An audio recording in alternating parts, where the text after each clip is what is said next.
Hi everyone, welcome into another edition of the Coach O Show. Ryan Beckman along with Wildcat head football coach Chris Ostrowsky. Coming up on this week's show, we take a look back at the Wildcats game against Saginaw Valley State. We'll get coaches' comments, take a look at highlights. We'll talk with linebacker Daryl Williams, and we'll look ahead to the Wildcats matchup with the Ferris State Bulldogs this coming Saturday. But Coach, first of all, let's talk about the Saginaw Valley State game. A tough one for the Wildcats, 41-13 loss, and just one of those games where it just seemed to be nothing going right for the Wildcats for the most part. You know, I think you're right. I don't think there's any question about it. I think it's easy. From a defensive perspective, you got to tackle. You just can't turn the ball over 4 times and miss a field goal from inside the 20-yard line. And you know, we were at that 30 approaching the red zone and turned it over 4 times. And I don't care what level of play, high school, college, or in the NFL, on the road you turn it over 4 times and bad things are going to happen, and it wasn't our night. Yeah, very uncharacteristic of the Wildcats, what we've seen over the last couple of years. Is there one thing that you kind of pinpoint to what happened on Saturday? You know, if I knew the answer, it wouldn't happen, Ryan. Sure. You know, I thought we were prepared. I thought our guys were ready to go, and then I just think, you know, it was tight early, and we were unable to convert as we were moving the football, and I think we got frustrated quickly, and we weren't able to gain our composure and simmer down a little bit on offense, and then defense late in the game. You know, the missed tackles and the big runs are, you know, those were tough to watch. So not an easy night, but I tell you what, we took the bus ride home. We got home about 5 a.m. We arrived back in the office about 10 a.m. and went back to work, met as a team, practiced Sunday, and we're ready to move forward. Absolutely. Well, if there was one bright spot from Saturday night, the running game was sure pretty good for the Wildcats. 149 yards, and Aaron Harris with 115 of those yards. Yeah, you know, I think, you know, we've talked about this. We've worked really hard to create balance on the offensive side of the ball, and you know, I used to think that if you threw it every down and scored 50 points a game, you'd win, and that's just not the case. You got to understand the big picture, and running the football is critical, and we work hard at it. 10 different guys with a reception in the football game. Is that something by design? Is that something trying to find some guys that can be go-to receivers for you guys? You know, I think we're trying to use our resources, and I think we're doing that. And when you're using your talent, and it's important, and we're spreading the ball around. And I think as we grow and move forward, it's only going to make us better. Anything on the defensive side that stood out to you that you can build on after the game against Saginaw? Yeah, you know, I think we came out ready to play. I mean, we created a great turnover on the very first drive of the game, and I thought that was exciting. And I thought early on they did a heck of a job. Absolutely, yeah. 2 turnovers, 2 fumble recoveries for you guys in the game against Saginaw Valley. I'm pretty good at that the last couple of weeks. Yeah, no question. You know, going into the game, we were +6 in turnover ratio. We're +3 now, sure. You know, that's a critical stat, if you will, for me. And we're going to keep working hard at creating turnovers and protecting the football. All right, we'll take a break. We'll talk with Daryl Williams when the Coach O Show continues after this. The Coach O Show is sponsored by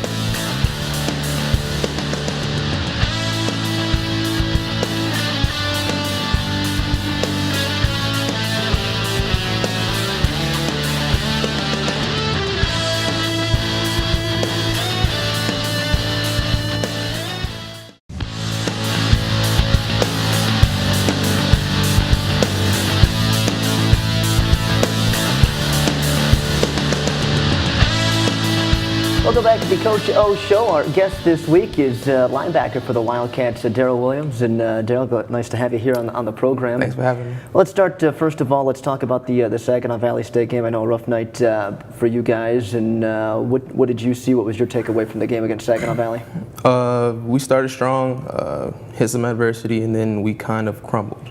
That's not us. We know that. We know what we're going to do this upcoming week. Guys got back into it on Sunday, as Coach O said, and what's kind of been the mood of the team? What's been the attitude of you guys as you get set for Ferris State this week? We got to step it up. Nobody really believes in us. We know that we can have a chance against anybody in this league. So we're just ready to work, ready to play. Let's talk about the linebacker group. You as a junior, Matt Boonster there as a senior, Alex Hamilton, some other guys have stepped up. What do you like about this group of linebackers? We're a family. We're a unit. Nobody has a problem sharing playing time. We all know where we stand in our group, and we all know the game. We're all smart. We're all athletic. We all fast. We know how to play football. Sure. Terrell Johnson, a guy making the move to linebacker this year, shared the team lead in tackles with you on Saturday with 11. What have you seen from him this year in his move? He's actually grown as a player. As a safety, he wasn't really playing with his hands well, but moving down, working with Coach Mass and the rest of the linebackers, he's improving in eye discipline, playing with his hands, wrapping up when making tackles, everything, pass drops.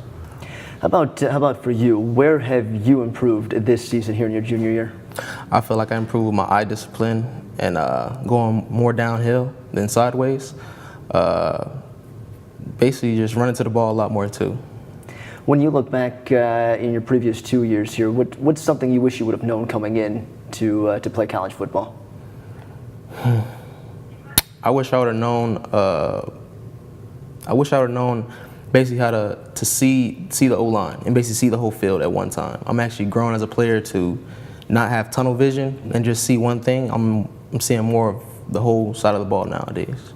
You and I have talked earlier this season. We talked about kind of taking on that leadership role a little bit this year, and it was something that kind of struck you a little odd now because in your junior year it's kind of gone by rather quickly. You said. Yeah, it's hard for me to take that position because to me I feel like I'm still growing as a player, and I'm still looking up to other players as well.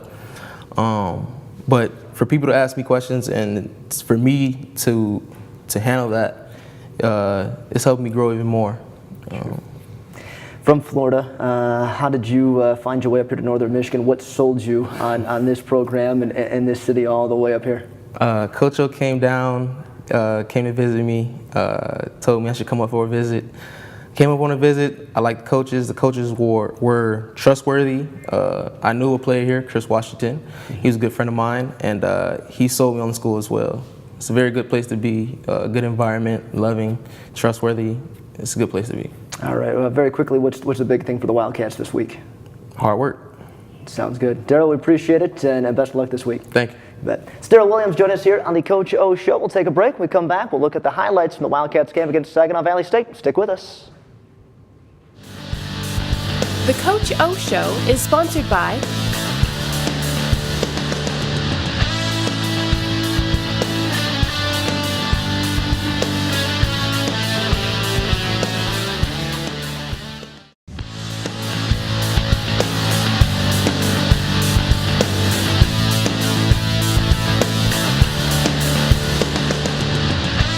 Back here on the Coach O Show with the video board behind us, so time to take a look at highlights from the Wildcats game against Saginaw Valley State. We'll start with the offense, Coach, and we'll jump right into it. Well, I'm going to take a step back because last week I heard I was in the way, so I don't want to be anybody's way. You know, this thing is a whole lot, you know, it's a whole lot more fun after you win. Sure. But fortunate enough, we were able to have a couple good plays here and put it on film, and this is one of them, and we're able to get ourselves going on a second down play from midfield and, you know, hit Paris Woods, who everybody understands how good of a season he's having right now, and just excited for Paris, and we're able to step up in the pocket. Shea does a great job of putting the ball in the air and just makes a great catch and puts ourselves in position to score a touchdown. Right there in that play. So we get ourselves in the goal line, and you know, this one here is a special one for me because as you evolve and build a program and recruit and develop some players, this is a young man named Mitch Heaton who has just handled himself like a veteran since the second he's got here. Just mature, a winner, a worker, and he looks the part. You know, he's a kid from Clarkston, downstate, and they were state champs, and he was a big part of that.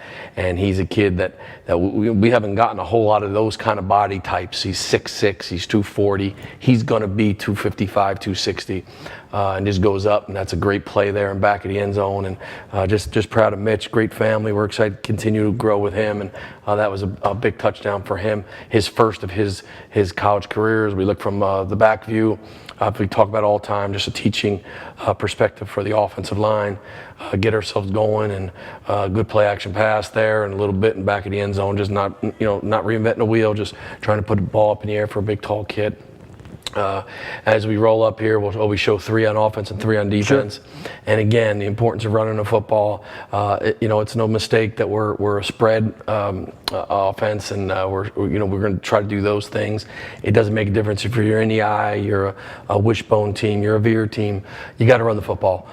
We understand that, and I think we've got 2 pretty good running backs. This year is Jake Mayon splitting the difference and coming up with a big gain for us. And again, it's all about those guys up front, understanding what front they're seeing, and we're getting bigger and stronger, and we're becoming more experienced right in between, right in front of our eyes, if you will. So those guys will continue to grow, and we got a lot of season here with 5 more games to go, so it's exciting to watch those guys. Well, the thing about Jake Mann, as you can see in that run there too, is he makes the defenders earn that tackle. There's no question. I think we talk about it all the time. Great running backs make the first guy miss, and that's critical to any guy that's been really special in that position. And Jake and Aaron both are doing a heck of a job contributing to what we're trying to get done on offense.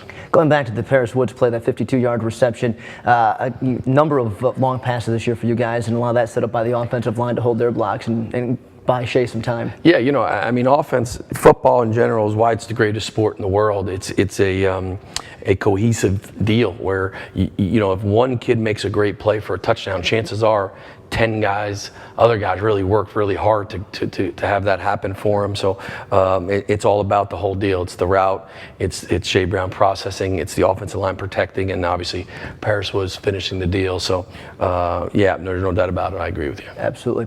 We'll take a break on the Coach O Show. We come back, we'll take a look at the defensive highlights when we continue. The Coach O Show is sponsored by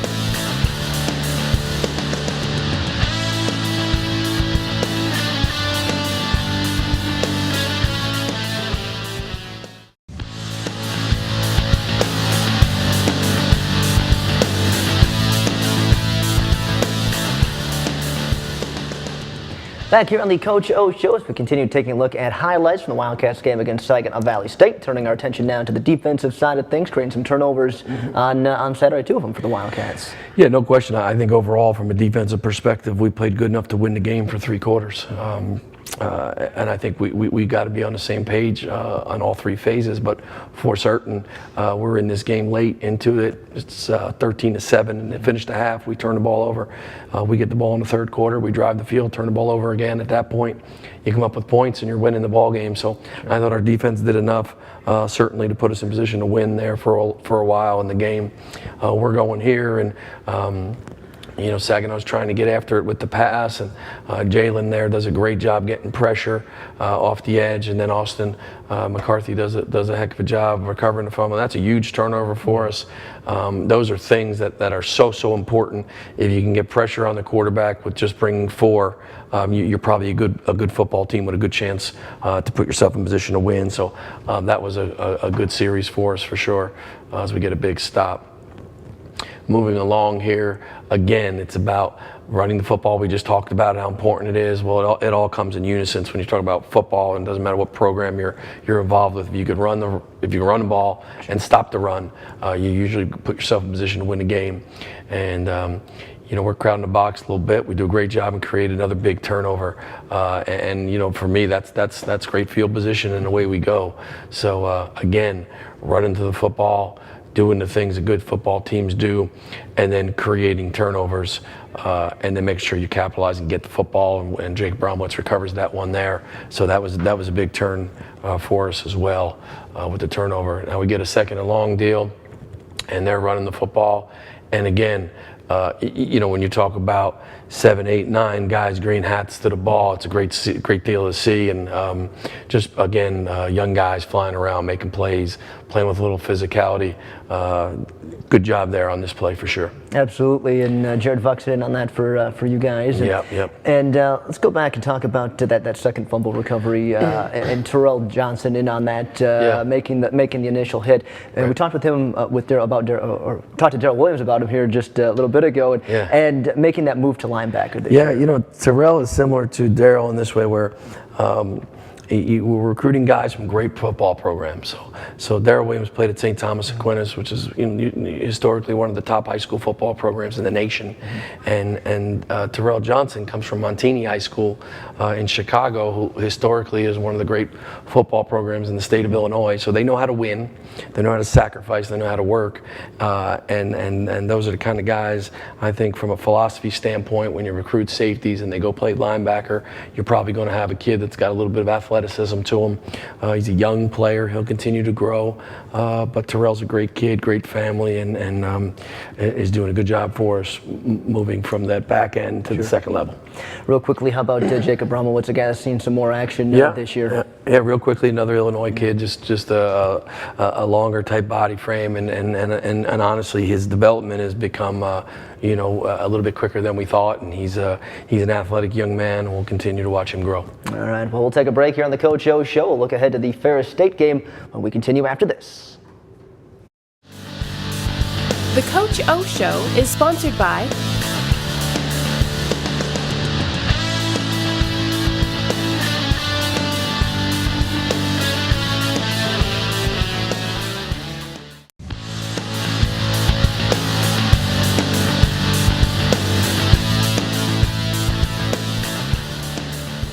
Back here on the Coach O Show as we head to the final segment tonight. Wildcats getting set to wrap up a 2-game road trip. They take the trip down to Big Rapids to take on the Ferris State Bulldogs, nationally ranked Ferris State Bulldogs team. And first of all, Coach, let's talk about your team, your guys in practice this week. What have you seen from them?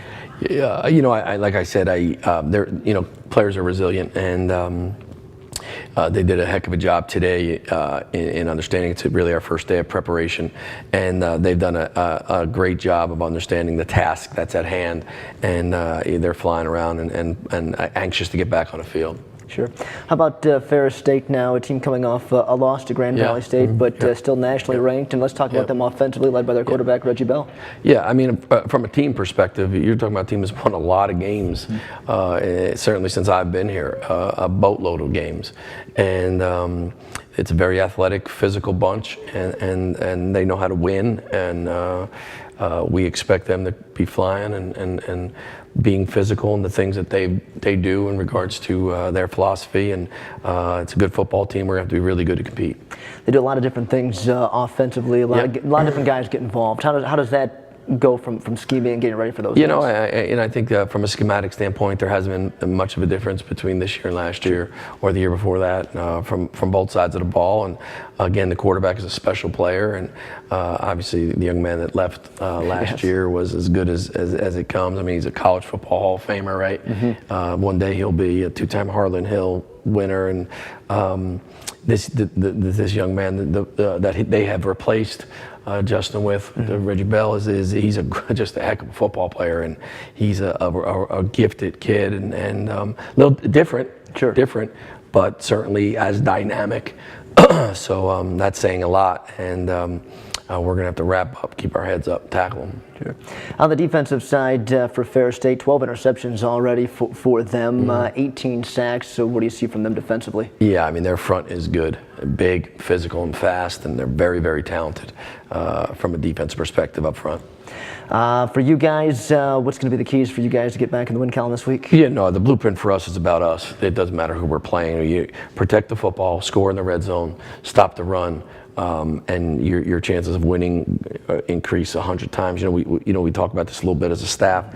Last week we had that big win coming off a homecoming win, and my goodness, we arrived. Right, we were there, and now all of a sudden you go to Saginaw and you don't really play like you've played in 2 years, and the world's coming to an end. So, it's about creating a little balance. It's about working as hard as you can every day to be the best product you can be every day, and good things will happen. I'm sure you guys are ready to go and ready to get back at it on Saturday. All right, Coach, we appreciate it and good luck. Go Cats. All right, that's going to wrap it up for this week's edition of the Coach O Show. Join us next week when we take a look back at the Ferris State game. Thanks for tuning in, everybody. The Coach O Show is sponsored by